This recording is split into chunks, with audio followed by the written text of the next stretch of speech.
चलिए शुरू करते हैं। बिस्मिल्लाहिर्रहमानिर्रहीम।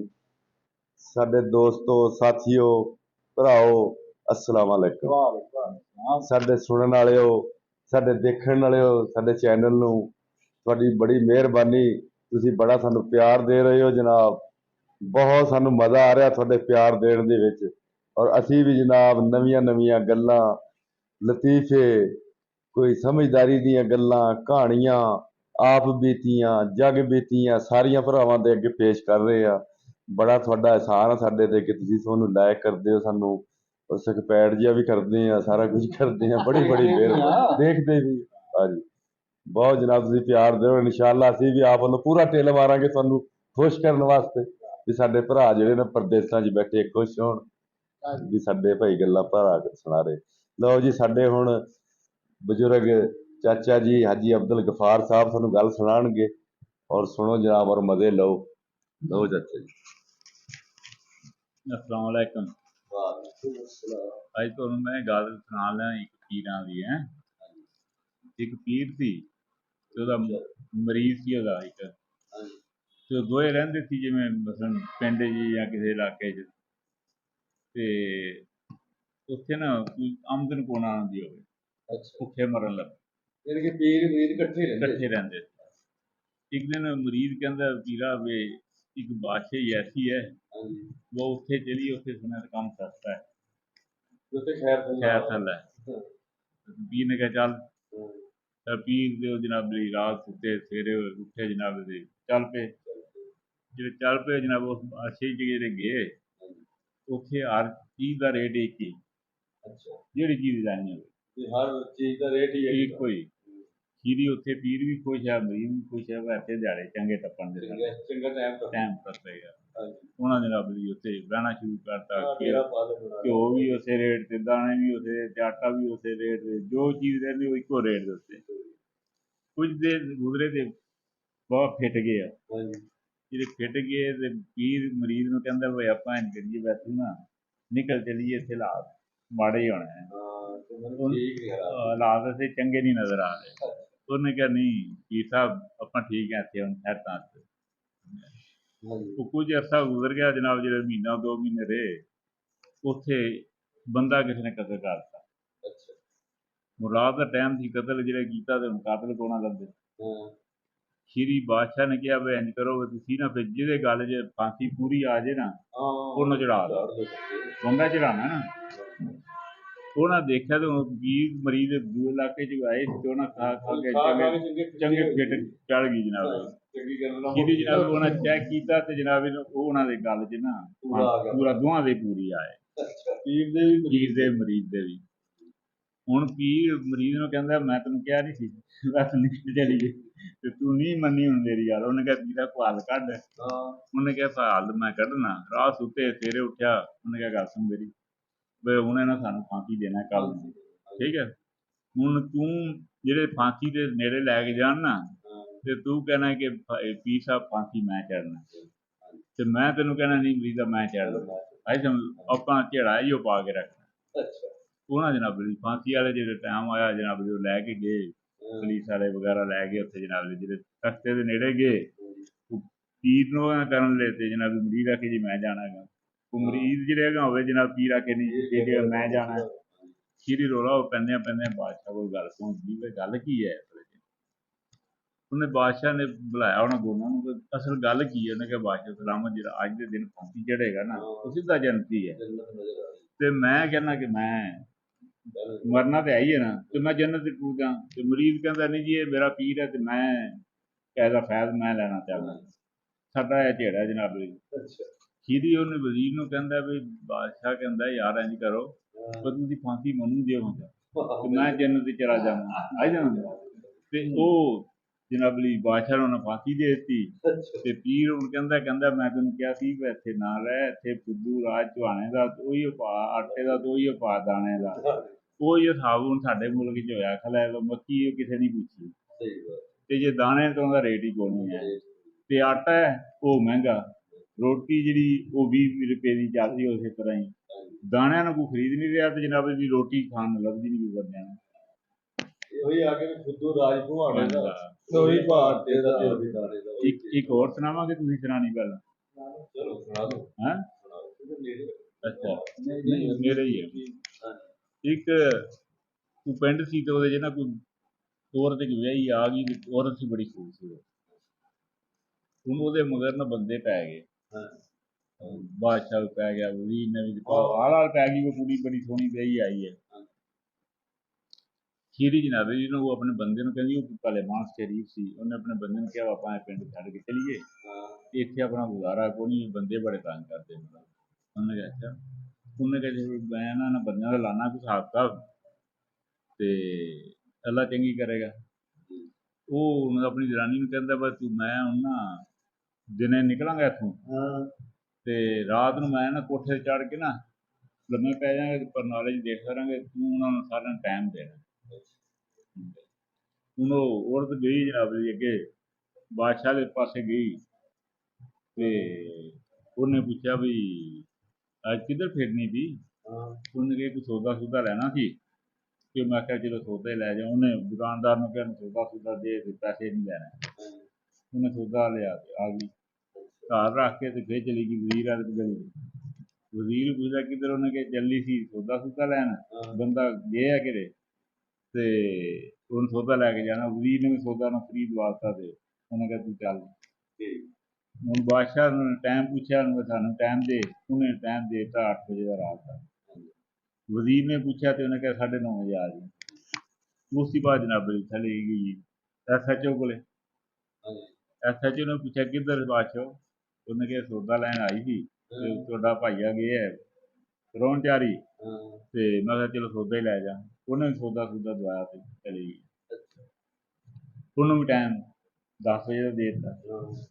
ਮਗਰੋਂ ਜਨਾਬ ਲਈ ਜਿਹੜਾ ਕੋਈ ਐਸੇ ਸੀ, ਉਹਨੇ ਪੁੱਛਿਆ ਵੀ ਸਾਡਾ ਕੋਈ ਟਾਈਮ? ਉਹਨੇ ਕਿਹਾ ਜੀ ਤੁਸੀਂ ਇੰਝ ਕਰੋ ਵੀ ਉਹਨੂੰ ਵੀ ਸੌਦੇ ਦਾ ਇੰਝ ਹੀ ਕਿਹਾ, ਉਹਨੇ ਸੌਦਾ ਉਹਨੂੰ ਵੀ ਦਵਾਤਾ। ਉਹਨੇ ਉਹਨੂੰ 10:30 ਵੀ ਅੱਜ ਕਿੱਧਰ ਫਿਰਨੀ ਵੀ? ਉਹਨੇ ਕਿਹਾ ਕੋਈ ਸੌਦਾ ਸੂਦਾ ਲੈਣਾ ਸੀ, ਤੇ ਮੈਂ ਕਿਹਾ ਚਲੋ ਸੌਦਾ ਹੀ ਲੈ ਜਾ। ਉਹਨੇ ਦੁਕਾਨਦਾਰ ਨੂੰ ਕਿਹਾ ਸੌਦਾ ਸੂਦਾ ਦੇ, ਪੈਸੇ ਨਹੀਂ ਲੈਣੇ। ਉਹਨੇ ਸੌਦਾ ਲਿਆ ਤੇ ਆ ਗਈ, ਘਰ ਰੱਖ ਕੇ ਤੇ ਫਿਰ ਚਲੀ ਗਈ ਵਜ਼ੀਰ ਵਾਲੀ ਗਲੀ।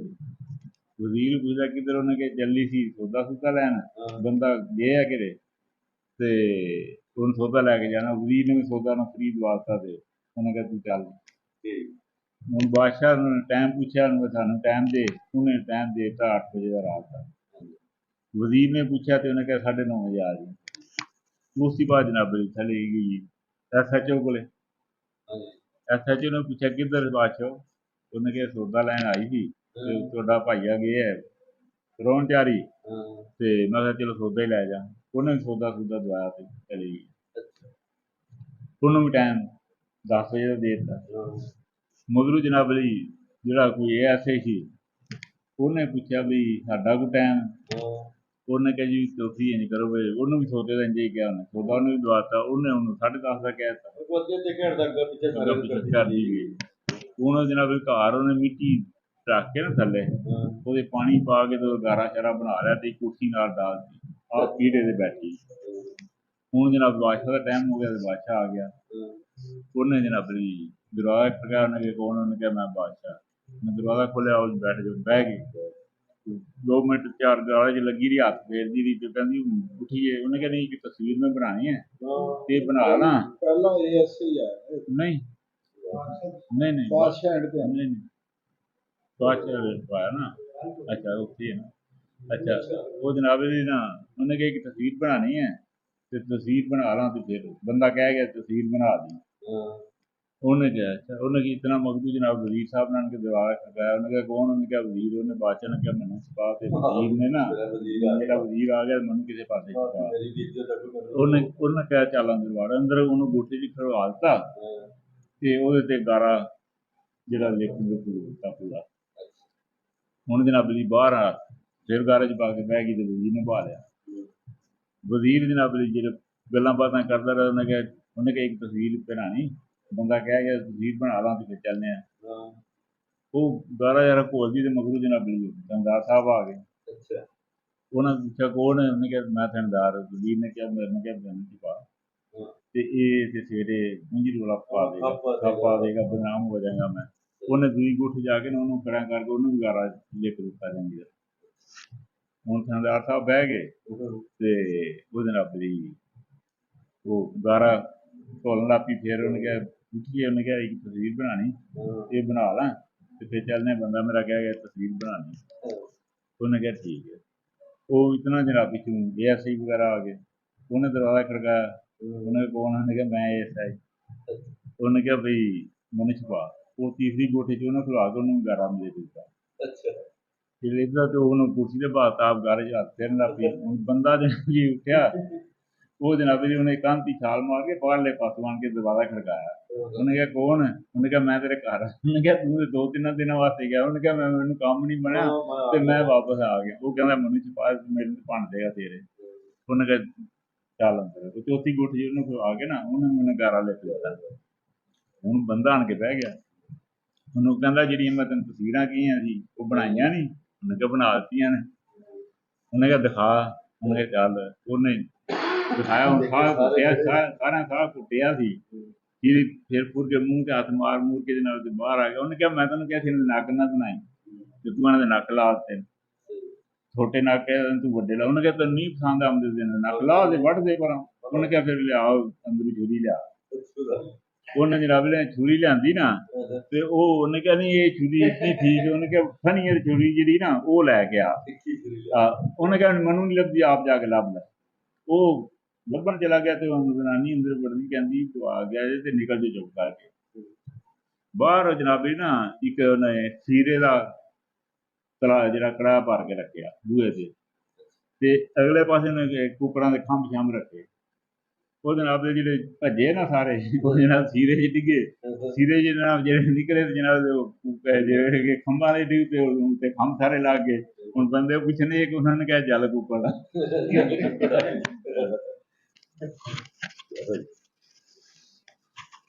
ਜੀ ਜਨਾਬ ਸਜਾਦ ਸਾਹਿਬ, ਹਾਂਜੀ। ਸੁਣਾਓ ਗੱਲ। ਬਾਦਸ਼ਾਹ ਹੁੰਦਾ ਨਾ ਜੀ, ਬਾਦਸ਼ਾਹ ਬੜਾ ਮਗਰੂਰ ਹੁੰਦਾ, ਆਕੜ ਖਾਂ।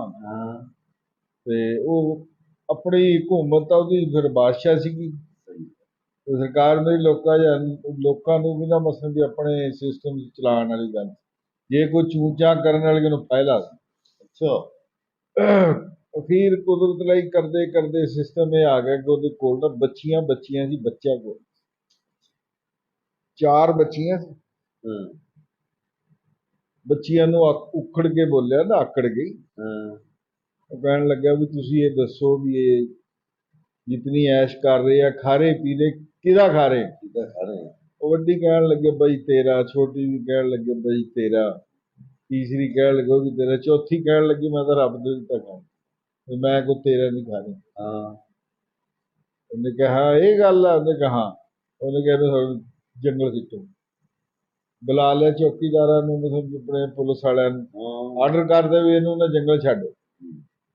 ਉਹ ਤਿੰਨੇ ਬੜੀਆਂ ਖੁਸ਼ ਵੀ ਚਲੋ ਮਕਸਦ ਤਾਂ ਇਹ ਗੱਲ ਕਰੀ ਆ ਵੀ ਸਾਡਾ ਵਾਲਾ ਸਾਡੇ ਨਾਲ ਬੜਾ ਖੁਸ਼ ਪਿਆਰ ਆ ਵੀ ਇਹਨੇ ਚੰਗਾ ਕਰਿਆ ਤੇ ਅੱਟ ਕੇ ਆਹ ਮਸਲਾ। ਉਹ ਜੰਗਲ ਦੇ ਵਿੱਚ ਬੈਠੀ ਹੈ ਕੁਦਰਤ ਲਈ। ਉੱਥੋਂ ਬੰਦੇ ਗੁਜ਼ਰੇ। ਬੰਦਿਆਂ ਨੇ ਪੁੱਛਿਆ ਬੇਟਾ ਤੂੰ ਕੌਣ ਆ, ਕਿਵੇਂ ਤੂੰ ਇੱਥੇ? ਉਹਨੇ ਕਿਹਾ ਬਾਦਸ਼ਾਹ ਧੀ। ਤੇ ਬਾਕੀ ਇਹ ਵੀ ਮੈਨੂੰ ਮੇਰੇ ਲੇਖ ਮੁਕੱਦਰ ਇੱਥੇ ਲਿਆਏ ਤੇ ਬਾਕੀ ਅੱਲਾ ਦੀ ਆਸ ਤੇ ਬੈਠੀ। ਉਹਨੇ ਕਿਹਾ ਕੋਈ ਨਹੀਂ ਅਸੀਂ ਤੇਰੇ ਨਾਲ ਆ ਤੇ ਤੂੰ ਰੋਟੀ ਪਾਣੀ ਮਤਲਬ ਜਿਹੜੀ ਸ਼ੈ ਉਹ ਤੈਨੂੰ ਲਿਆ ਕੇ ਦਿੰਦੇ ਆ, ਖਾ। ਆਰਾਮ ਕਰਿਆ। ਸੁਬਾਹ ਹੋਈ। ਉਹ ਕਹਿਣ ਲੱਗੇ ਬੱਚਾ ਹੁਣ ਦੱਸ ਵੀ ਕਰਨਾ ਕੀ ਆ? ਹੁਣ ਤੇਰੇ ਕਰਕੇ ਅਸੀਂ ਵੀ ਬੈਠੇ ਵਿਹਲੇ, ਕਿਸੇ ਪਾਸੇ ਜਾਣ ਜੋਗੇ ਕੋਈ ਨਹੀਂ। ਤੂੰ ਹੁਣ ਮੈਂ ਦੱਸ ਕੀ ਕਰਨਾ? ਉਹਨੇ ਕਿਹਾ ਮੈਂ ਹੁਣ ਕੀ ਕਰਨਾ ਹੈ, ਮੈਂ ਵੀ ਅੱਲਾ ਦੀ ਆਸ ਤੇ ਕਿਸੇ ਦੇ ਜਿਵੇਂ ਰੱਬ ਨੂੰ ਚਾਹਿਆ ਹੋਵੇ। ਉਹ ਕਹਿਣ ਲੱਗੇ ਵੀ ਸਾਡੇ ਕੋਲ ਗੁੰਜਾਇਸ਼ ਹੈ, ਅਸੀਂ ਤੇਰੇ ਵਾਸਤੇ ਫਿਰ ਇੱਥੇ ਜੰਗਲ 'ਚ ਮਕਾਨ ਪਾ ਲਏ। ਉਹ ਕਹਿਣ ਲੱਗੀ ਵੀ ਗੱਲ ਇਹ ਜਿੱਥੇ ਮੇਰੇ ਕੁਛ ਪਹਿਲਾਂ ਤਾਂ ਮਤਲਬ ਉੱਥੋਂ ਦੌਲਤ ਕੱਢੀ। ਦੌਲਤ ਤੋਂ ਬਾਅਦ ਸਰਕਾਰ ਮੇਰੇ ਉੱਥੇ ਆਲੀਸ਼ਾਨ ਬੰਗਲਾ ਬਣਾਇਆ। ਬੰਗਲਾ ਬਣਾ ਕੇ ਜੀ ਹੁਣ ਉੱਥੇ ਪੂਰੇ ਸ਼ਹਿਰ ਦੀ ਦਾਵਤ ਕਰੀ। ਜਦੋਂ ਮੁਕੰਮਲ ਹੋ ਬਾਦਸ਼ਾਹ ਵੀ ਆ ਗਿਆ। ਹੁਣ ਬਾਦਸ਼ਾਹ ਨੇ ਕਿਹਾ ਪਤਾ ਨਹੀਂ ਕੌਣ ਭਾਈ ਇੱਥੇ ਬਾਦਸ਼ਾਹ ਆ ਗਿਆ ਜਿੰਨੇ ਮਕਸਦ ਇੰਨੀ ਦਾਵਤ ਕਰਤੀ। ਉਸ ਤੋਂ ਬਾਅਦ ਮਸਲਾ ਅੱਛੇ ਮਕਾਨ ਬਣਾਏ, ਜੰਗਲ 'ਚ ਹੀ ਮੰਗਲ ਬਣਾਤਾ, ਡੇਰਾ ਲਾਤਾ। ਜਿਸ ਟਾਈਮ ਜੀ ਸਾਰਾ ਕੁਝ ਹੋ ਗਿਆ, ਖਾਣਾ ਖੁਣਾ ਬੰਦੇ ਖਾ ਕੇ ਚਲੇ ਗਏ, ਉਹ ਫਿਰ ਉੱਥੇ ਹੁਣ ਜਦੋਂ ਐਡੀ ਅਮੀਰ ਤਰੀਨ ਔਰਤ ਬਣ ਗਈ, ਉਹਨੇ ਆਪਣੇ ਜਿਹੜੇ ਮਸਾਲੋ ਭਾਈ ਬਣ ਗਏ ਸੀ ਜਾਂ ਆਪਣੇ ਚਾਚੇ ਸੀਗੇ, ਉਹਨਾਂ ਨੂੰ ਮਸਲ ਕਿਹਾ ਵੀ ਬਾਦਸ਼ਾਹ ਨੂੰ ਨਾ ਮਸਲ ਰੋਕਣਾ ਤੁਸੀਂ। ਅੱਛਾ। ਉਸ ਤੋਂ ਬਾਅਦ ਸਾਰਾ ਹੋ ਕੇ ਚਲੇ ਗਏ, ਫਿਰ ਬਾਦਸ਼ਾਹ ਨੂੰ ਰੋਕਿਆ, ਉਹਨੇ ਕਿਹਾ ਜੀ ਤੁਹਾਨੂੰ ਅੰਦਰ ਜਾਣ ਦੀ ਇਜਾਜ਼ਤ। ਅੰਦਰ ਜਾਣ ਦੀ ਇਜਾਜ਼ਤ ਹੈ, ਜਾਂ ਮਕਸਦ ਇਹ ਵੀ ਸਾਡੀ ਬੇਟੀ ਨੇ ਕਿਹਾ ਵੀ ਬਾਤ ਸੁਣਿਓ ਇਸ ਤਰ੍ਹਾਂ ਕਰਨੀ। ਉਹਨੇ ਕਿਹਾ ਜੀ ਠੀਕ। ਅਰਸਾ ਤਾਂ ਗੁਜ਼ਰਿਆ ਉਸ ਦੇ ਵਿੱਚ, ਪਤਾ ਨਹੀਂ 10 ਸਾਲ ਗੁਜ਼ਰੇ। ਯਾਨੀ ਕਿ ਉਹ ਬਾਦਸ਼ਾਹ ਦੀ ਦਾਵਤ ਤੇ ਆਇਆ ਹੈ, ਦਾਵਤ ਤੇ। ਉਹਨੂੰ ਉਦੋਂ ਰੋਕਿਆ। ਉਦੋਂ ਰੋਕਿਆ। ਹਾਂ। ਉਸ ਤੋਂ ਬਾਅਦ ਹੀ ਖੈਰ ਬੇਟੀ ਦਾ ਸਾਹਮਣਾ ਹੋਇਆ ਤੇ ਫਿਰ ਉਸਨੇ ਕਿਹਾ ਵੀ ਅੱਬਾ ਜੀ ਮੈਨੂੰ ਪਛਾਣਿਆ। ਉਹ ਬੜਾ ਹੈਰਾਨ ਪਰੇਸ਼ਾਨ ਹੋਇਆ, ਉਹਨੇ ਤਾਂ ਸੋਚ ਹੀ ਕਰੀ ਸੀ ਮਰ ਗਈ, ਉਹ ਵੀ ਜੰਗਲ 'ਚ ਕੁੱਤੇ ਬਿੱਲੇ ਖਾ ਗਏ, ਗਿੱਦੜ ਖਾ ਗਏ, ਸ਼ੇਰ ਖਾ ਗਏ, ਵੀ ਇਹ ਕਿਹੜਾ ਬਚੀ ਹੋਣੀ। ਉਹਨੇ ਕਿਹਾ ਦੇਖ ਲਾ ਅੱਬਾ, ਮੈਨੂੰ ਆਪਣਾ ਤੂੰ ਪੁੱਛਿਆ ਤੇ ਮੈਂ ਕਿਹਾ ਸੀ ਵੀ ਮੈਂ ਰੱਬ ਦਾ ਦਿੱਤਾ ਖਾਂਦੀ, ਵੀ ਤੁਹਾਡਾ ਦਿੱਤਾ ਨਹੀਂ ਖਾ ਰਹੀ। ਤੇ ਦੇਖ ਲਾ ਅੱਲਾ ਨੇ ਦਿੱਤਾ, ਕਿਸੇ ਕੋ ਭੀਖ ਨਹੀਂ ਮੰਗੀ। ਦੇਖ ਲਾ ਮਹਿਲ ਬਣ ਗਏ, ਨੌਕਰ ਚਾਕਰ ਹੋ ਗਏ, ਹਰ ਕੋਈ ਕਮੀ ਨਹੀਂ ਆ ਤੇਰੇ ਸਾਹਮਣੇ, ਪੂਰੇ ਸ਼ਹਿਰ ਦਾ ਖਾਣਾ ਵੀ ਪਿਆ। ਮਤਲਬ ਅਗਰ ਸਾਡੇ ਕੋਲ ਹੈ ਚੀਜ਼ ਤੇ ਤਾਂ ਤੇ ਤੂੰ ਮਸਲ ਇੰਨੀ ਗੱਲ ਸੋਚ ਰਿਹਾ ਸੀਗਾ। ਬਾਕੀ ਇਹ ਵੀ ਹਰ ਬੰਦਾ ਹੀ ਆਪਣੇ ਰੱਬ ਦਾ ਦਿੱਤਾ ਹੀ ਖਾਂਦਾ, ਤੇ ਬਾਕੀ ਇਹ ਵੀ ਸਿਸਟਮ ਰੱਬ ਨੇ ਬਣਾਏ ਹੈ, ਕੋਈ ਕਿਸੇ ਤਰੀਕੇ ਕੋਈ ਜ਼ਰੀਏ ਬਣਾਏ, ਅੱਲਾ ਦੀ ਜ਼ਾਤ। ਬਾਦਸ਼ਾਹ ਜੀ ਉੱਥੋਂ ਬੜਾ ਸ਼ਰਮਿੰਦਾ ਹੋਇਆ, ਆਪਣੀ ਬੇਟੀ ਨੂੰ ਕਹਿੰਦਾ ਬੇਟੀ ਮੈਨੂੰ ਮਾਫ ਕਰ ਦੇ, ਤੇ ਮੇਰੇ ਕੋਲ ਗਲਤੀ, ਵਾਕਈ ਸਹੀ ਗੱਲ ਹੈ ਵੀ ਰੱਬ ਦੇ ਦਿੱਤੇ ਰਜਮ, ਤੇ ਤੂੰ ਹੁਣ ਮਸਲ ਦੀ ਆਪਣਾ ਨਾ ਆ ਜਾ ਮੇਰੇ ਨਾਲ, ਛੱਡ ਦੇ। ਉਹਨੇ ਕਿਹਾ ਨਹੀਂ ਮੈਂ ਹੁਣ ਇੱਥੇ, ਤੁਸੀਂ ਉੱਥੇ, ਤੁਸੀਂ ਆਣਾ ਤੇ ਆ ਜਾਓ, ਮੈਂ ਇੱਥੇ ਖੁਸ਼ ਹਾਂ ਵੀ ਅੱਲਾ ਨੇ ਮੈਨੂੰ ਬੜਾ ਦੇ ਦਿੱਤਾ। ਤੇ ਉਸ ਤੋਂ ਬਾਅਦ ਉਹਦੇ ਅੱਛੇ ਰਿਸ਼ਤੇ ਵੀ ਆ ਗਏ, ਮਕਸਦ ਇਹ ਫਿਰ ਉਸ ਤੋਂ ਬਾਅਦ ਸ਼ਾਦੀ ਸ਼ੁਦੀ ਵਾਲੀ ਗੱਲ ਵੀ ਬਣ ਗਈ, ਸਾਰਾ ਉਹਨੂੰ ਕਮੀ ਕੋਈ ਨਹੀਂ ਹੈ। ਯਾਨੀ ਰੱਬ ਦੇ ਦਿੱਤਿਆ ਜਾਂ ਰੱਬ ਦੇ ਦੇਣ ਚ ਖਾਣ ਪੀਣ ਦੀ, ਵੀ ਰੱਬ ਨੇ ਕਰਿਆ ਜੋ ਕਰਿਆ, ਹੁਣ ਬੰਦਾ ਕੁਛ ਨਹੀਂ ਕਰ ਸਕਦਾ। ਇਹਦਾ ਕੰਮ ਚਰਿੰਦ ਪਰਿੰਦ ਹਰ ਚੀਜ਼ ਨੂੰ ਰੋਜ਼ੀ ਰਿਜ਼ਕ ਦੇ ਰਿਹਾ। ਬਿਲਕੁਲ। ਜਿਹੜਾ ਪੱਥਰ 'ਚ ਕੀੜਾ ਨਾ, ਉਹਨੂੰ ਵੀ ਅੱਲਾ ਰੋਜ਼ੀ ਦੇ ਰਿਹਾ। ਹਲੋ ਜੀ ਹੁਣ ਹਾਂਜੀ ਲਓ ਜੀ, ਤੁਹਾਨੂੰ ਹੁਣ ਇੱਕ ਗੱਲ ਸੁਣਾਈਏ ਜਿਹੜਾ ਹੱਸਣ ਖੇਡਣ ਵਾਲੀ ਵੀ, ਸ਼ੁਗਲ ਮੁਗਲ ਵੀ ਹੋਣਾ ਚਾਹੀਦਾ। ਹੁਣ ਸਮਝਦਾਰੀ ਦੀਆਂ ਗੱਲਾਂ ਸੁਣੀਆਂ, ਦੋਵਾਂ ਨੇ ਸੁਣਾਈਆਂ, ਅਸੀਂ ਜਨਾਬ ਤੁਹਾਨੂੰ ਵਿੱਚੋਂ ਟੋਟਕਾ ਸੁਣਾਉਂਦੇ ਹਾਂ। ਇੱਕ ਨਾ ਜਨਾਬ ਵਾਲੇ ਦੋ ਬੰਦੇ ਸੀ, ਜ਼ਾਤ ਦੇ ਸੀ ਪਾਵਲੀ ਸਾਡੇ ਭਰਾ ਆ, ਵੀਰ ਆ, ਲੇਕਿਨ ਇਹ ਜਿਹੜੇ ਉਹਨਾਂ ਦਾ ਕੰਮ ਹੁੰਦਾ ਨਾ ਉਹ ਦੂਸਰਾ, ਲੇਕਿਨ ਇਹਨਾਂ ਨੇ ਸੋਚਿਆ ਵੀ ਕਿਸੇ ਜ਼ਿਮੀਂਦਾਰ ਕੋਲ ਜਾ ਕੇ ਨਾ ਨੌਕਰੀ ਕਰੀਏ, ਕਿਸੇ ਜ਼ਿਮੀਂਦਾਰ ਕੋਲ ਨੌਕਰੀ ਕਰੀਏ। ਉਹ ਦੋਵੇਂ ਚਲੇ ਗਏ ਜਨਾਬ, ਸਜਾਦ ਵਰਗੇ ਬੰਦੇ ਕੋਲ ਜਾ ਕੇ ਉਹਨੇ ਜ਼ਿਮੀਂਦਾਰ ਕੋਲ ਨੌਕਰੀ ਕਰ ਲਈ। ਨੌਕਰੀ ਦੀ ਜਨਾਬ ਮਕਾਰੀ ਤਨਖਾਹ ਸਜਾਦ ਭਾਈ, ਜਦੋਂ ਮੁੱਕ ਗਈ ਤੇ ਜਨਾਬ ਉਹਨੇ ਕਿਹਾ ਦੱਸੋ ਜੀ ਸਾਨੂੰ ਕੰਮ। ਉਹ ਜਨਾਬ ਮਰਬੇ ਗਿਆ, ਉਹਨਾਂ ਨੇ ਸਮਝਾਇਆ ਵੀ ਆਹ ਜਨਾਬ ਕਪਾਹ ਆ ਆਪਣੀ, ਇਹਦੀ ਕਰਨੀ ਹੈ ਤੁਸੀਂ ਗੋਡੀ, ਆਹ ਚੌਕੀ ਕਰਨੀ ਹੈ, ਤੇ ਮੈਂ ਤੁਹਾਡੀ ਰੋਟੀ ਲੈ ਕੇ ਤੇ ਜਨਾਬ ਫਿਰ ਦੁਪਹਿਰ ਨੂੰ ਆਊਂਗਾ। ਸੁਬਾਹ ਸਮਝਾ ਕੇ ਕੰਮ ਜਨਾਬ ਘਰ ਆ ਗਿਆ ਆਪਣੇ। ਉਹ ਜਨਾਬ ਵਾਲੀ ਹੁਣ ਬਹਿ ਗਏ ਬੰਨੇ ਤੇ ਹੁੱਕੇ ਹੱਕੇ ਤੇ ਕਸ਼ ਕੁਸ਼ ਮਾਰ ਕੇ ਨਾ, ਉਹਨਾਂ ਨੇ ਹੁਣ ਸੋਚਿਆ ਵੀ ਇਹਦੇ 'ਚ ਹੁਣ ਕਿਹੜੀ ਸ਼ੈ ਪਟਣੀ। ਉਹਨੇ ਦੱਸਿਆ ਕੋਈ, ਉਹਨੇ ਤਾਂ ਕਿਹਾ ਵੀ ਗੋਡੀ ਕਰੋ, ਦੱਸ ਕੇ ਆ ਗਿਆ। ਉਹ ਹੁਣ ਸੋਚੀ ਪੈ ਗਏ ਦੋ, ਇਹ ਕੀ ਕਹਿ ਰਿਹਾ ਵੀ ਜਿਹੜੀ ਆ ਲੇਲੀ ਆ ਇਹ ਆ ਬੇਲੀ, ਪਰ ਜਿਹੜੀ ਲੇਲੀ ਦੇ ਵਿੱਚ ਹੋ ਜਾਂਦੀ ਵੀ ਇਹ ਵੀ ਨਹੀਂ ਪਟਣੀ ਚਾਹੀਦੀ, ਇਹ ਵੀ ਠੀਕ ਹੈ। ਜਿਹੜਾ ਡੀਲਾ ਵਿੱਚ ਉਹ ਆਪਣਾ ਕਬੀਲਾ, ਇਹ ਵੀ ਨਹੀਂ ਪਟਣਾ। ਤਾਂ ਮਤਲਬ ਜਿਤਨੀ ਖੱਬਰ ਸਾਡਾ ਇਸ ਤਰ੍ਹਾਂ ਕਰਕੇ ਉਹ ਸਾਰੀ ਜੜੀ ਬੂਟੀਆਂ ਨਾਲ ਛੱਡਦੇ ਚਲੇ ਗਏ। ਉਹਨਾਂ ਕੀ ਜਿਹੜੀ ਪੱਤੀ ਆ ਨਾ, ਇਹ ਬੜੀ ਇੱਕ ਪੱਤੀ, ਉਹ ਦੋ ਪੱਤੇ ਕੱਢੇ ਹੋਏ ਜ਼ਰੂਰ ਵੀ ਇਹਦਾ ਸਿਰ ਲਓ। ਉਹਨਾਂ ਨੇ ਜਨਾਬ ਮੇਰੇ ਵਿੱਚ ਰੂਨ ਟੱਪੇ ਮਾਰਦੇ ਗਏ ਤੇ ਸਾਰੇ ਵੜਦੇ ਗਏ। ਉਹ ਬਾਕੀ ਹਰ ਸ਼ੈ ਖੜੀ, ਉਹ ਵੀ ਜਨਾਬ ਦੇ ਫਿਰ ਲੱਸੀ ਦਾ ਉਹਨੇ ਗੰਡਵਾ ਚੱਕਿਆ ਹੋਇਆ ਤੇ ਦੋਵੇਂ ਬੰਦੇ ਦੀ ਰੋਟੀ ਉਹ ਜਨਾਬ ਜਿਸ ਵੇਲੇ ਲੈ ਕੇ ਆਇਆ ਨਾ, ਉਹ ਤਾਂ ਜਨਾਬ ਰੂਹ ਦਾ ਕੋਈ ਦੁਹਾੜਾ ਕਿੰਨਾ ਉਹਨੇ ਕਿੰਨਾ ਪਰਤਾਇਆ ਪਿਆ। ਬਾਕੀ ਹਰ ਸ਼ੈ ਖੜੀ ਤੇ ਰੂਹ ਦਾ ਕੋਈ ਬੂਟਾ ਨਹੀਂ ਉਹਦੇ ਵਿੱਚ ਨਜ਼ਰ ਆਇਆ। ਉਹਨੇ ਜਨਾਬ ਸਿਰ ਤੇ ਹੱਥ ਮਾਰਿਆ, ਜਾ ਤੁਹਾਡਾ ਬੇੜਾ ਧਰੇ ਕੀ ਕਰਿਆ। ਉਹਨਾਂ ਨੇ ਕਿਹਾ ਜੀ ਤੁਸੀਂ ਸਾਨੂੰ ਦੱਸ ਕੇ ਨਹੀਂ ਗਏ ਵੀ ਕਿਹੜੀ ਸ਼ੈ ਪਟਣੀ ਤੇ ਕਿਹੜੀ ਛੱਡਣੀ। ਅਸੀਂ ਤਾਂ ਆਪਣੇ ਅੰਦਾਜ਼ੇ ਲਾਇਆ ਵੀ ਇਹ ਜਿਹੜੀਆਂ ਚੀਜ਼ਾਂ ਅਸੀਂ ਦੇਖੀਆਂ ਵੀ ਇਹ ਸਾਨੂੰ ਫਿੱਟ ਆ ਤੇ ਆਹੀ ਪੱਤੀ ਬੜੀ ਇੱਕ ਪੱਤੀ ਸੁਣਿਆ ਹੋਇਆ ਸੀ ਵੀ ਆ ਦੋ ਦੋ ਪੱਤਿਆਂ ਵਾਲੀ ਇਹਨੂੰ ਪੱਤੀ ਕਹਿੰਦੀਆਂ ਵੀ ਇਹਨੂੰ ਵੱਢੋ। ਉਹ ਜਨਾਬ ਬੜਾ ਕਰ ਬੋਲਿਆ, ਨਾਰਾਜ਼ ਨਰੋਜ਼ ਹੋਇਆ। ਉਹਨੇ ਕਿਹਾ ਵੀ ਹੁਣ ਇੰਜ ਕਰੋ, ਤੁਸੀਂ ਨਾ ਇਹ ਤਾਂ ਜਿਹੜਾ ਕੰਮ ਕਰਨਾ ਸੀ ਸੋਹਣਾ ਕਰਤਿਆ ਮੇਰਾ, ਬੜਾ ਆਸਾਨ ਆ ਤੁਹਾਡਾ, ਤੁਹਾਡੀ ਬੇੜੀ ਮੋੜਤੀ ਮੇਰੀ ਤਾਂ। ਹੁਣ ਇੰਜ ਕਰੋ ਵੀ ਉੱਥੋਂ ਦਾ ਕਣਕ ਲੱਦੋ ਗੱਡੇ ਤੇ, ਉਦੋਂ ਗੱਡੇ ਹੁੰਦੇ ਸੀ ਅੱਗੜ ਬਲਦਾਂ ਵਾਲੇ, ਵੀ ਇਹ ਜਨਾਬ ਨੇ ਕਣਕ ਲੈ ਕੇ ਘਰ ਚੱਲੋ ਤੇ ਜਾ ਕੇ ਸਿੱਟੋ ਤੇ ਫਿਰ ਦੁਬਾਰੇ ਆਓ, ਦੁਬਾਰੇ ਫਿਰ ਲਦਰਨਾ। ਉਹਨਾਂ ਨੇ ਜਨਾਬ ਦੇ ਕੋਲ 8-10 ਬੋਰੀਆਂ ਲੱਦੀਆਂ ਗੱਡੇ ਤੇ, ਤੇ ਆਦਮੀਆਂ ਲੈ ਕੇ ਟੁਰ ਪਏ। ਜਦੋਂ ਘਰ ਗਏ ਨੇ ਅੱਗੇ ਸੱਸ ਨਹੁੰ ਦੀ ਲੜਾਈ ਪਈ ਹੋਈ ਸੀ, ਆਪਦੇ ਲੜ ਕੇ ਬੈਠੀਆਂ ਸੀਗੀਆਂ। ਉਹ ਜਨਾਬ ਲਈ ਇੱਕ ਨੇ ਹੁਣ ਬੋਰੀ ਮੋਢੇ ਤੇ ਚੱਕੀ ਹੋ ਗਿਆ ਨਾ ਅੰਦਰ ਵਿਹੜੇ 'ਚ, ਉਹ ਮਾਈ ਬੈਠੀ ਸੀ ਆਪਣੀ ਨਹੁੰ ਨਾਲ ਲੜ ਕੇ। ਉਹਨੇ ਕਿਹਾ ਹਾਂ ਜੀ ਚੁਦਰਾਣੀਏ ਕਿੱਥੇ ਕਣਕ ਸਿੰਦੀ, ਉਹ ਕਹਿ ਰਹੀ ਮੇਰੇ ਸਿਰ ਤੇ ਸਿੱਟ ਦਿਓ।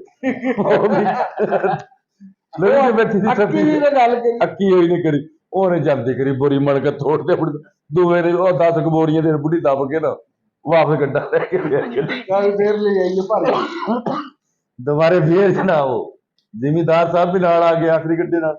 ਦੇਖਿਆ ਮੀਆਂ, ਉਹਨਾਂ ਨੇ ਕਿਹਾ ਮਾਂ ਨੀ ਮੇਰੀ ਨਜ਼ਰ ਆ ਰਹੀ। ਉਹਨਾਂ ਨੇ ਕਿਹਾ ਜੀ ਬੋਰੀਆਂ ਤੇ ਹੇਠ ਆ। ਉਹ ਤੁਹਾਡਾ ਬੇੜਾ ਤਰੇ ਉਹ ਕਿਵੇਂ? ਉਹਨੇ ਕਿਹਾ, ਇਹਨੇ ਕਿਹਾ ਜੀ ਸਾਡੇ ਸਿਰ ਤੇ ਸਿੱਟ। ਅਸੀਂ ਜਨਾਬ ਫਿਰ ਇਹ ਵੀ ਚੁਦਰਾਣੀ ਸੀਗੀ, ਸਾਡੀ ਮਾਤਾ ਸਾਹਿਬ ਸੀਗੀ, ਉਹਦਾ ਹੁਕਮ ਮੰਨਿਆ। ਉਹਨੇ ਮੀਆਂ ਬੰਨੇ ਹੱਥ ਵੀ ਖੁਦਾ ਦਾ ਨਾ ਤੁਸੀਂ ਨਾ ਇਹਨਾਂ ਨੌਕਰਾਂ ਨਾਲੋਂ ਮੈਂ ਐਵੇਂ ਚੰਗਾ, ਵੀ ਜਿਸਕਾ ਕੰਮ ਉਸੀ ਕੋ ਸਾਜੇ, ਵੀ ਜਿਨ੍ਹਾਂ ਦੇ ਕੰਮ ਆ ਜੀ ਉਹਨਾਂ ਨੂੰ ਸੋਹਣੇ ਲੱਗਦੇ ਆ ਇਹ। ਬਾਕੀ ਜਿਹੜਾ ਪੰਗਾ ਲੈ ਲੈਣਾ ਹੁੰਦਾ ਨਾ, ਵੀ ਕਿਸੇ ਚੀਜ਼ ਦਾ ਪਤਾ ਨਾ ਹੋਵੇ ਪਣੀਕ ਲੈ ਲੈਣਾ, ਇਹ ਵੀ ਇਵੇਂ ਹੁੰਦੀ ਹੈ ਜਿਵੇਂ ਆ ਮਿਸਾਲ ਤੁਹਾਨੂੰ ਸੁਣਾਈ। ਲਓ ਜੀ ਚਾਚਾ ਜੀ ਸੁਣਾਓ ਕੋਈ ਗੱਲ ਫਿਰ।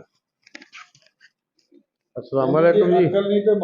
ਕੰਮ ਕਰਨਾ ਸੀ ਸੋਹਣਾ ਕਰਤਿਆ ਮੇਰਾ, ਬੜਾ ਆਸਾਨ ਆ ਤੁਹਾਡਾ, ਤੁਹਾਡੀ ਬੇੜੀ ਮੋੜਤੀ ਮੇਰੀ ਤਾਂ। ਹੁਣ ਜੀ ਕਰੋ ਵੀ ਉੱਥੋਂ ਦਾ ਕਣਕ ਲੱਦੋ ਗੱਡੇ ਤੇ, ਉਦੋਂ ਗੱਡੇ ਹੁੰਦੇ ਸੀ ਅੱਗੜ ਬਲਦਾਂ ਵਾਲੇ, ਵੀ ਇਹ ਜਨਾਬ ਨੇ ਕਣਕ ਲੈ ਕੇ ਘਰ ਚੱਲੋ ਤੇ ਜਾ ਕੇ ਸਿੱਟੋ ਤੇ ਫਿਰ ਦੁਬਾਰੇ ਆਓ, ਦੁਬਾਰੇ ਫਿਰ ਲਦਰਨਾ। ਉਹਨਾਂ ਨੇ ਜਨਾਬ ਦੇ ਕੋਲ 8-10 ਬੋਰੀਆਂ ਲੱਦੀਆਂ ਗੱਡੇ ਤੇ, ਤੇ ਆਦਮੀਆਂ ਲੈ ਕੇ ਟੁਰ ਪਏ। ਜਦੋਂ ਘਰ ਗਏ ਨੇ ਅੱਗੇ ਸੱਸ ਨਹੁੰ ਦੀ ਲੜਾਈ ਪਈ ਹੋਈ ਸੀ, ਆਪਦੇ ਲੜ ਕੇ ਬੈਠੀਆਂ ਸੀਗੀਆਂ। ਉਹ ਜਨਾਬ ਲਈ ਇੱਕ ਨੇ ਹੁਣ ਬੋਰੀ ਮੋਢੇ ਤੇ ਚੱਕੀ ਹੋ ਗਿਆ ਨਾ ਅੰਦਰ ਵਿਹੜੇ 'ਚ, ਉਹ ਮਾਈ ਬੈਠੀ ਸੀ ਆਪਣੀ ਨਹੁੰ ਨਾਲ ਲੜ ਕੇ। ਉਹਨੇ ਕਿਹਾ ਹਾਂ ਜੀ ਚੁਦਰਾਣੀਏ ਕਿੱਥੇ ਕਣਕ ਸਿੰਦੀ, ਉਹ ਕਹਿ ਰਹੀ ਮੇਰੇ ਸਿਰ ਤੇ ਸਿੱਟ ਦਿਓ। ਉਹ ਵੀ ਲੜੀ ਬੈਠੀ ਸੀ ਅੱਕੀ ਹੋਈ ਨੇ ਕਰੀ, ਉਹਨੇ ਜਾਂਦੀ ਕਰੀ ਬੋਰੀ ਮਣ ਕੇ ਤੋੜਦੇ ਦੂਏ ਨੇ ਉਹ 10 ਬੋਰੀਆਂ ਦੇ ਬੁੱਢੀ ਦੱਬ ਕੇ ਨਾ ਵਾਪਸ ਗੱਡਾ ਲੈ ਕੇ ਫੇਰ ਲੈ ਆਈਏ ਭਰ ਦੁਬਾਰੇ ਫੇਰ ਜਨਾਬ ਉਹ ਜ਼ਿਮੀਦਾਰ ਸਾਹਿਬ ਵੀ ਨਾਲ ਆ ਗਏ ਆਖਰੀ ਗੱਡੇ ਨਾਲ। ਦੇਖਿਆ ਮੀਆਂ, ਉਹਨਾਂ ਨੇ ਕਿਹਾ ਮਾਂ ਨੀ ਮੇਰੀ ਨਜ਼ਰ ਆ ਰਹੀ। ਉਹਨਾਂ ਨੇ ਕਿਹਾ ਜੀ ਬੋਰੀਆਂ ਤੇ ਹੇਠ ਆ। ਉਹ ਤੁਹਾਡਾ ਬੇੜਾ ਤਰੇ ਉਹ ਕਿਵੇਂ? ਉਹਨੇ ਕਿਹਾ, ਇਹਨੇ ਕਿਹਾ ਜੀ ਸਾਡੇ ਸਿਰ ਤੇ ਸਿੱਟ। ਅਸੀਂ ਜਨਾਬ ਫਿਰ ਇਹ ਵੀ ਚੁਦਰਾਣੀ ਸੀਗੀ, ਸਾਡੀ ਮਾਤਾ ਸਾਹਿਬ ਸੀਗੀ, ਉਹਦਾ ਹੁਕਮ ਮੰਨਿਆ। ਉਹਨੇ ਮੀਆਂ ਬੰਨੇ ਹੱਥ ਵੀ ਖੁਦਾ ਦਾ ਨਾ ਤੁਸੀਂ ਨਾ ਇਹਨਾਂ ਨੌਕਰਾਂ ਨਾਲੋਂ ਮੈਂ ਐਵੇਂ ਚੰਗਾ, ਵੀ ਜਿਸਕਾ ਕੰਮ ਉਸੀ ਕੋ ਸਾਜੇ, ਵੀ ਜਿਨ੍ਹਾਂ ਦੇ ਕੰਮ ਆ ਜੀ ਉਹਨਾਂ ਨੂੰ ਸੋਹਣੇ ਲੱਗਦੇ ਆ ਇਹ। ਬਾਕੀ ਜਿਹੜਾ ਪੰਗਾ ਲੈ ਲੈਣਾ ਹੁੰਦਾ ਨਾ, ਵੀ ਕਿਸੇ ਚੀਜ਼ ਦਾ ਪਤਾ ਨਾ ਹੋਵੇ ਪਣੀਕ ਲੈ ਲੈਣਾ, ਇਹ ਵੀ ਇਵੇਂ ਹੁੰਦੀ ਹੈ ਜਿਵੇਂ ਆ ਮਿਸਾਲ ਤੁਹਾਨੂੰ ਸੁਣਾਈ। ਲਓ ਜੀ ਚਾਚਾ ਜੀ ਸੁਣਾਓ ਕੋਈ ਗੱਲ ਫਿਰ। ਅਸਲਾਮੁਅਲੈਕੁਮ ਜੀ। ਅਸਲਾਮੁਅਲੈਕੁਮ ਜੀ। ਵਾਲੇਕੁਮ ਸਲਾਮ। ਮੈਂ ਤੁਹਾਨੂੰ ਇੱਕ ਗੱਲ ਸੁਣਾਉਣ ਲੱਗਾ ਠੱਗ ਦੀ। ਅੱਛਾ। ਉਹ ਠੱਗ ਸੀ ਨਾ, ਉਹ ਜਨਾਬ ਉਹਦੀ ਜੇਬ ਵਿੱਚ ਤਕਰੀਬਨ ਉਸ ਦੌਰ ਵਿੱਚ 20-25 ਹਜ਼ਾਰ ਰੁਪਈਆ ਸੀ। ਅੱਛਾ। ਠੱਗ ਦੀ ਜੇਬ ਵਿੱਚ 25,000 ਰੁਪਈਆ ਸੀ। ਉਹਨੂੰ ਯਾਨੀ ਠੱਗ ਨੂੰ ਇਹ ਪਤਾ ਸੀ ਕਿ ਫਲਾਂ ਮਸਜਿਦ ਦਾ ਜਿਹੜਾ ਮੌਲਵੀ ਹੈ ਨਾ, ਉਹਦੇ ਮੁੰਡੇ ਜਿਹੜੇ ਨਾ ਇੰਗਲੈਂਡ ਗਏ ਹੋਏ। ਉਹ ਜਨਾਬ ਮਸਜਿਦ ਯਾਨੀ ਕਿ ਆਪਣੇ ਇਲਾਕੇ ਤੋਂ ਕਾਫੀ ਦੂਰ ਯਾਨੀ ਚਲਾ ਗਿਆ, 30-35 ਕਿਲੋਮੀਟਰ ਸਭ ਪਹੁੰਚ ਗਿਆ। ਉੱਥੇ ਜਨਾਬ ਮਸਜਿਦ ਵਿੱਚ ਗਿਆ, ਜਾ ਕੇ ਦਾੜੀ ਹੱਡੀ ਰੱਖੀ ਸੀ, ਨਮਾਜ਼ ਪੜ੍ਹੀ, ਨਮਾਜ਼ ਪੜ੍ਹ ਕੇ ਜਨਾਬ ਲਈ ਬਹਿ ਗਿਆ। ਮੌਲਵੀ ਸਾਹਿਬ ਚਲੇ ਗਏ।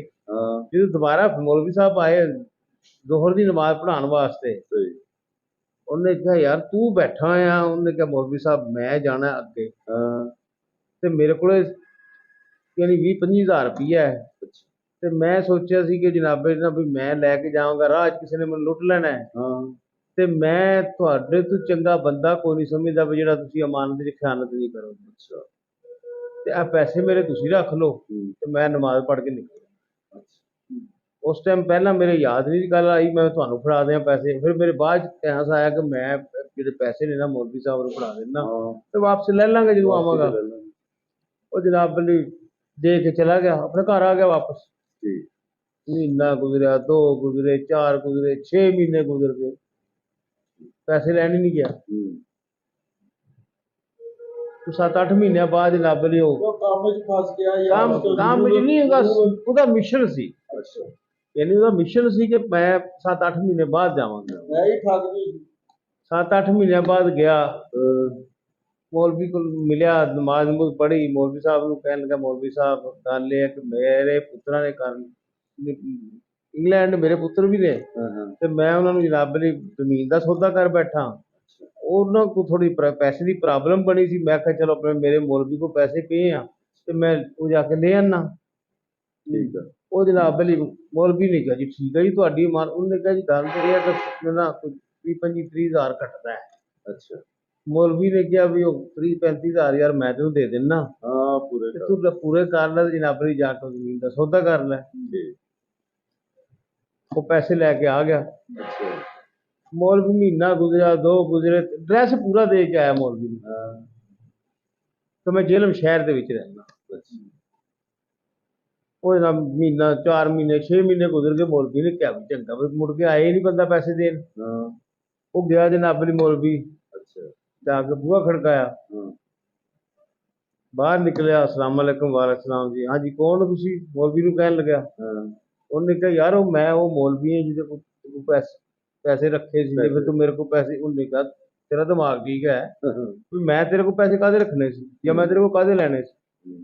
वो आहिस्ता आहिस्ता बंदे बहुत इकट्ठे हो गए, गल सुन गए। जिस टाइम उन्होंने गल उन्होंने कहा जी की गल रौला की है, बंदे ने कहा। उन्होंने कहा रौला ये है कि मैं ये मौलवी की गल सुनो पहले। मौलवी ने कहा जी ये मेरे को आया सी 10-15 महीने पहले, मेरे को पैसे रख गया अपने। मैनू कहन लगा जी मैं वापसी आवांगा लै गए। ये 7-8 महीने बाद आया, आके ने मैनू कहा जी मेरे पैसे इन्ने छुड़दे आ ते मैं जनाब अली जमीन दा सौदा कर बैठा ते मैं इहनूं कुछ 30-35 हज़ार मैं भी दे दित्ता भी चलो जो मेरे को ये रख गया सी मैं मेरे ते इन्नी इतबार सी ते मैनू भी करना चाहिए।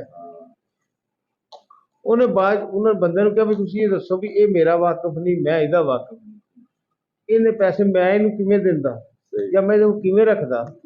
ये कित्थे दा, मैं जेलम दा, और जनाब अली 50 किलोमीटर परां रहन वाला है, मैं जनाब अली नूं पैसे किह देने सी हैं? मैं इहनूं ना जानदा, इहनूं पुछो मैनूं पहलां जानदा सी? मौलवी कहंदा नहीं। उन्होंने कहा मैं पैसे पूसे ना इहदे कोल लिआंदे ना इहदे कोल मैं, यानी कि वो ठगी मार ली देखो जनाब अली। उन्होंने साडे नाल भी ठगी मारी सी, यानी सानू भी लुट्टिया सी। ਤਾਂ ਬੜੀ ਬੜੀ ਸ਼ੈ ये ठग बड़े बड़े शहर हुंदे आ। ਕਿਉਂਕਿ ਐਸੀ ਐਸੀ ਮਾਰਦੇ ਸਰਕਾਰ ਮੇਰੀ ਚੀਰ ਕਰ ਦਿੰਦੇ। लो ਮੈਂ ਕਿਹਾ ਬੰਦੇ ਨੂੰ ਸੋਹਣੇ ਲੱਗੇ ਬੰਦ ਕਰ ਦੇ। इसी के साथ आज की मजदूरी यहीं खत्म करते हैं। अगर तुम्हें वीडियो पसंद आई तो लाइक मारो यार, मुझे नहीं पता, मुझे 2 मिलियन लाइक्स चाहिए, कैसे ना कैसे करके मुझे चाहिए। इतना जिला मैं कभी नहीं होऊंगा अपनी पूरी जिंदगी में जितना इसमें जिलाऊं, मुझे चाहिए ही चाहिए। तो लाइक मारो, और अगर तुम लोग नए हो तो सब्सक्राइब करो, वो जो लाल वाला बटन है उस पर फूट फेंक के मारो या फिर मोमबत्ती, मुझे नहीं पता, बस क्लिक हो जाना चाहिए। अब मैं भी जा रहा हूं, मुझे पैसों